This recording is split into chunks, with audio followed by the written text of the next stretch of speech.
Greetings out there, and welcome to another edition of Dapper's Playhouse, a Spooktober edition. Day 10, to be exact. I'm your excellent host, Dapper, and let's take you through some creepy, scary TikToks.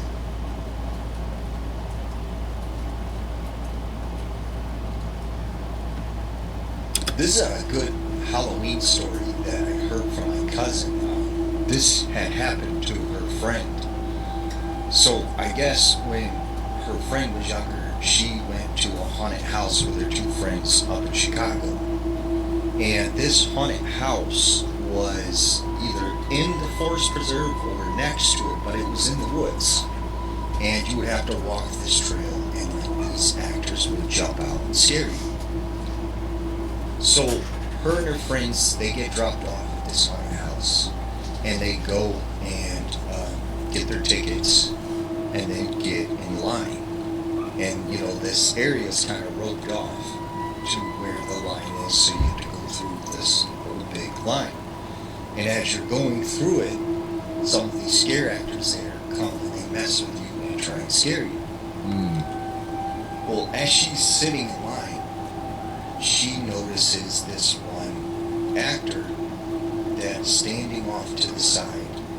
He's wearing this creepy clown outfit, with like a red hair and, a white face and a blue nose, and like the eyes just look really, solid black and creepy. And she thinks it's odd because like he's just standing there. And all the other actors are going around, messing with people as they're in the line. This guy's just staring at her. And so as she passes through the line, he's still staring at her. Well, she thinks, maybe this is just part of his scare tactic, or what he does to try and scare you. She finally gets to the front of the line where they sort of pass you on to go walk the trail. When she looks over, the guy's now gone. So her and her friends make their way into this haunted house, the trail. And as they're walking down the trail, this scare actor jumps out and scares them so bad that she gets separated from her two friends. Now she's walking down this other trail in the haunted house completely alone. She runs into this guy that's dressed like a clown that she'd seen in the line, and now he's just standing in the woods staring at her. And all of a sudden he just lunges towards her, grabs her by her arms, and just starts pulling her towards the woods.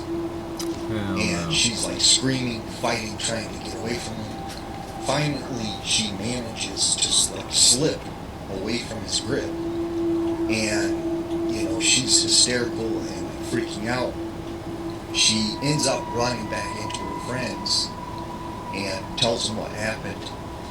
They manage to get find their way out, and they're like, "We're gonna go talk to the management and tell them your actor shouldn't be grabbing people and trying to drag them into the woods and stuff they're not supposed to touch people." So they go to the manager and they're like, what's the deal with your actor, whatever. And they describe, he's this clown and everything. And they're like, we don't have an actor that looks like that. We have one clown, but it's a woman clown. And there is no such actor that exists in the attraction. So the manager starts freaking out because he realizes someone is pretending to be part of this attraction. You never know when you go to those. Someone running loose in this haunted attraction. And they end up shutting it down, I guess, and they searched it and stuff, and they could not find this guy, and he just must have wandered off through the woods. But she was so affected by that for a week she could not sleep. Creepy.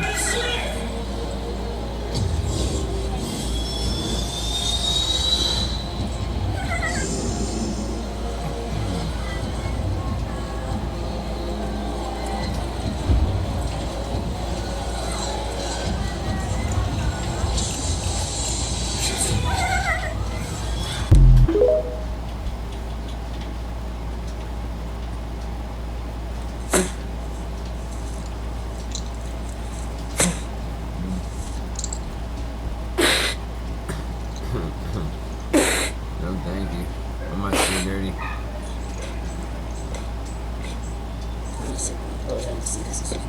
Volamos más. Todos los pies. Sobre 3 veces.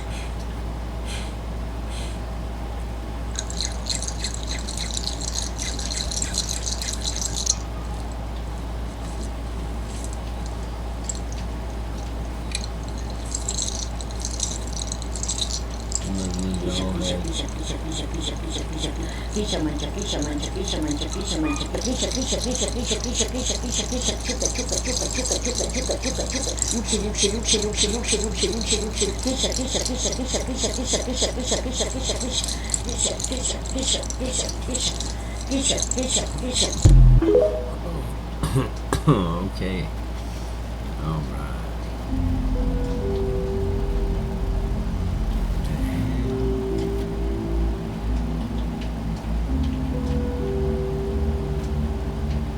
Obviously, our shapes are looks cool.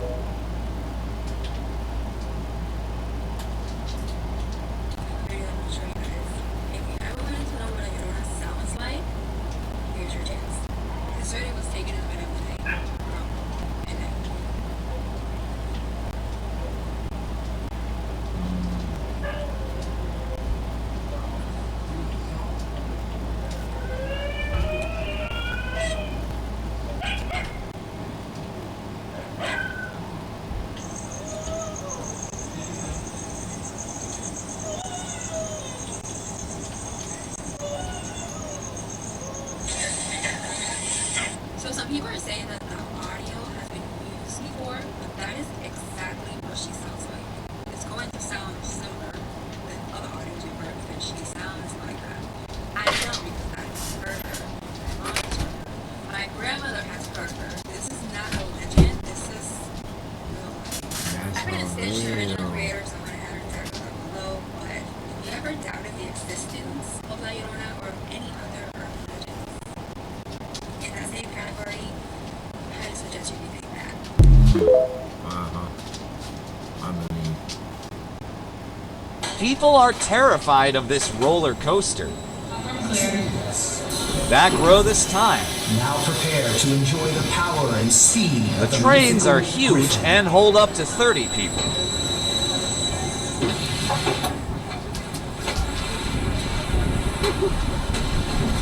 Ready to drop to 105 feet straight down? Sure. Alright, let's go.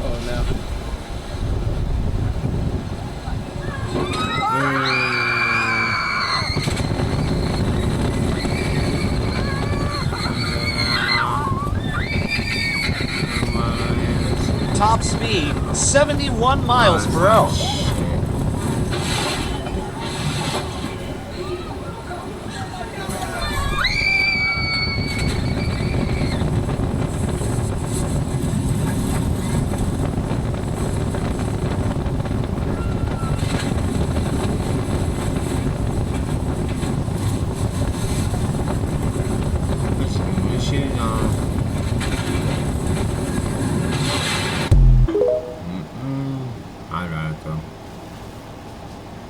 Someone recently left a comment in one of my videos saying that they wanted a creepy camping story. So I found this story and I hope you like it.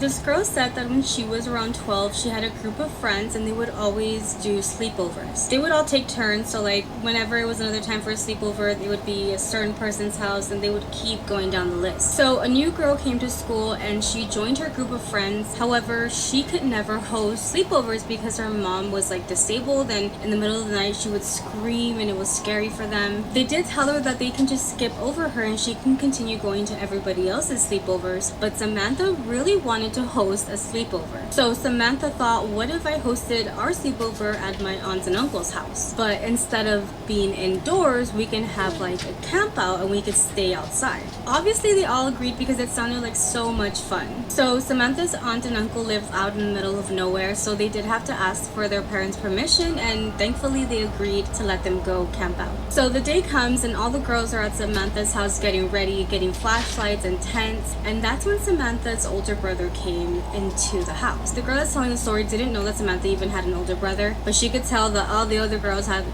big crush on her older brother. I guess because of that, the older brother started talking to the girl that's telling us the story, and he was asking them what they were doing. So she starts telling him that they're gonna go camp out at his aunt and uncle's house, and she says that when she says that, his face, it looked like he was concerned. He then asks her, is there an adult that's gonna go with you guys? And before she could even answer, he just looked at his sister and said, hey, is dad gonna go with you guys when you go camping?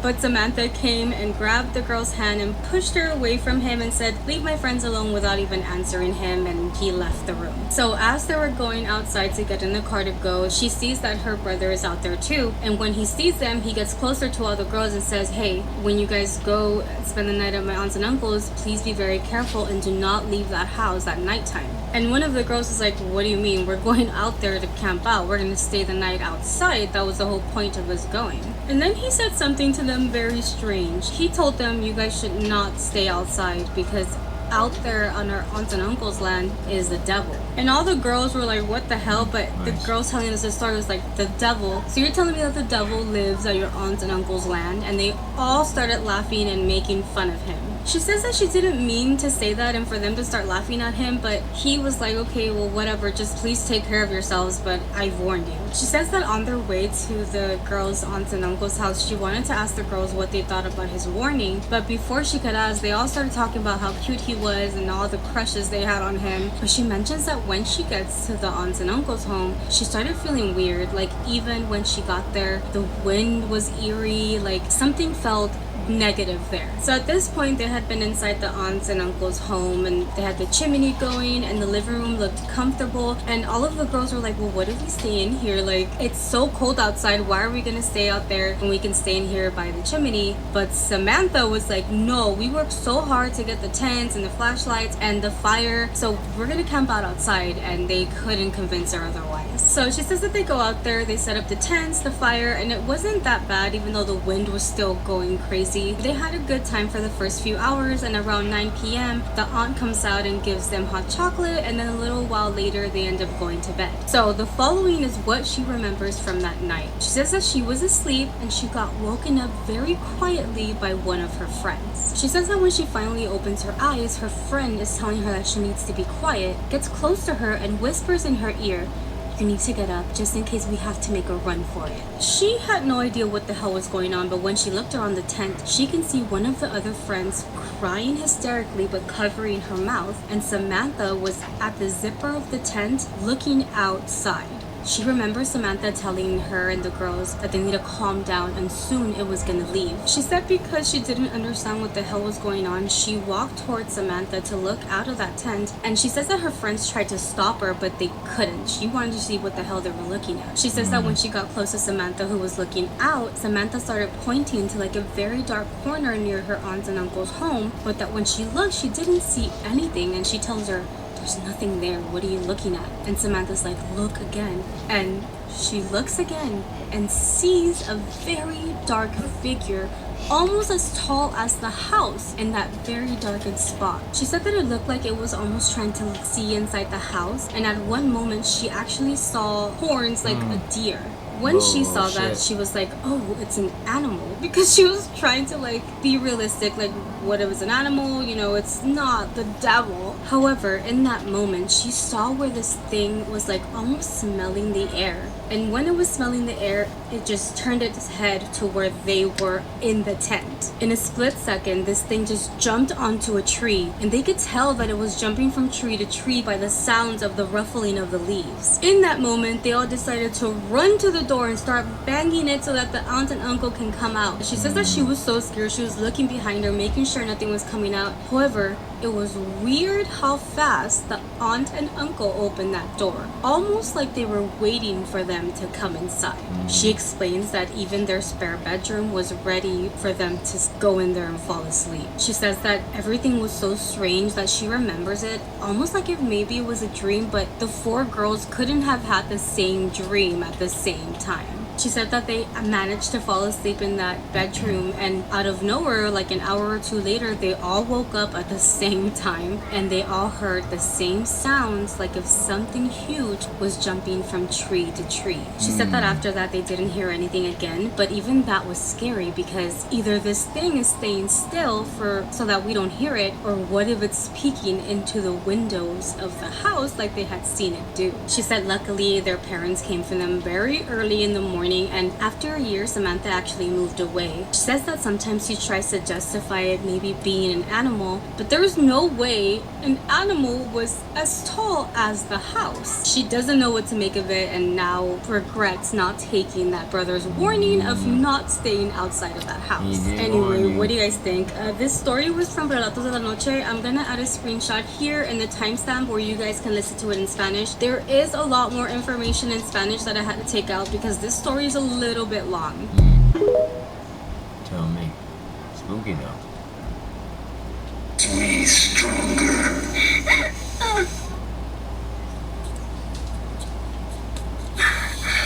Wherever you go, whatever you do, I'll be right there with you. You can't escape. You can never, ever escape.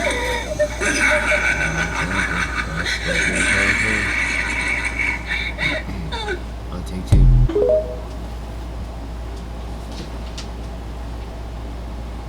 Yeah, come on. Come close. Take a slice. You know you want it. You know you want it. Look at me all cheesy and gooey. That's disgusting. I love it.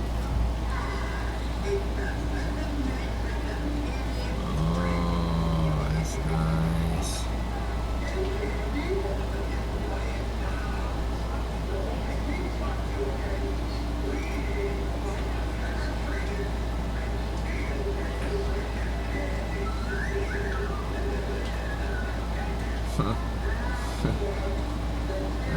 The hammer's hilarious.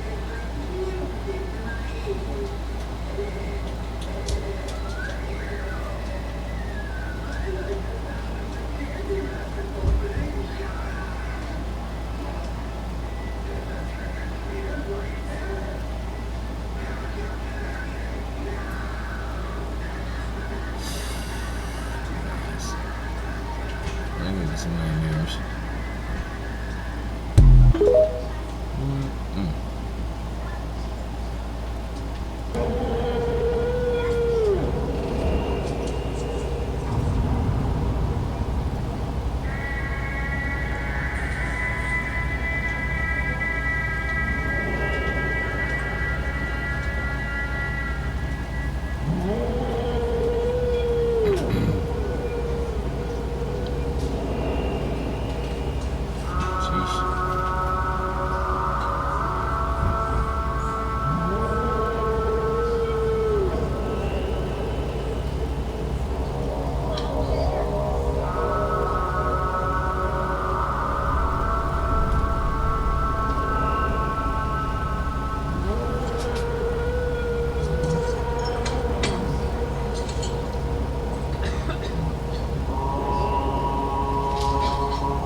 Welcome to Dark Harbor 2024. We are back. We are darker. We are deadlier. And we've got the chainsaws ready to take some heads. Now, may I give you some advice? Before you get on the boat, I want you to remember this. Room 13. Be careful of room 13. It is an automatic door. Last man who went through it was cut in half. Weekend was cut short. I wouldn't want that for you. Welcome. It's been lovely.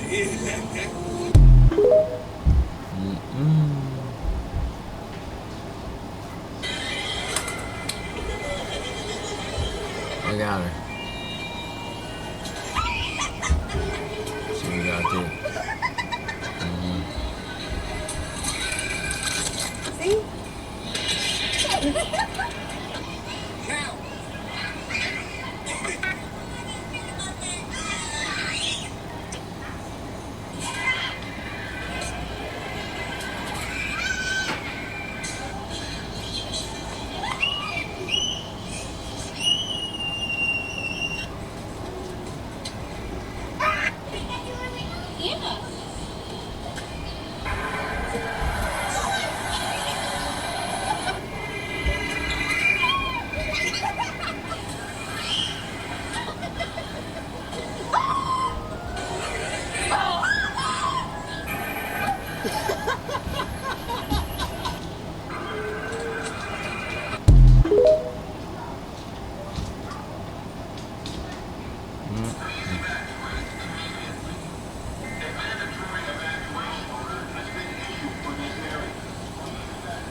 No.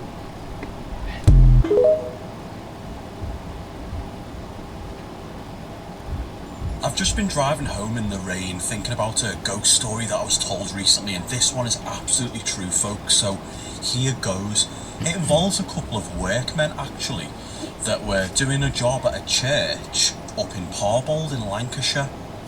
Now, the church needed its roof repairing, so the two men agreed to do the work and were contracted to fix it. So this job was going to take a week or two to complete, and within the first day, Tony, who was leading the job and had the contract along with his colleague, said every time he got into the church, he got a terrible sadness and a depressive feeling around one particular area of the roof, which was damaged.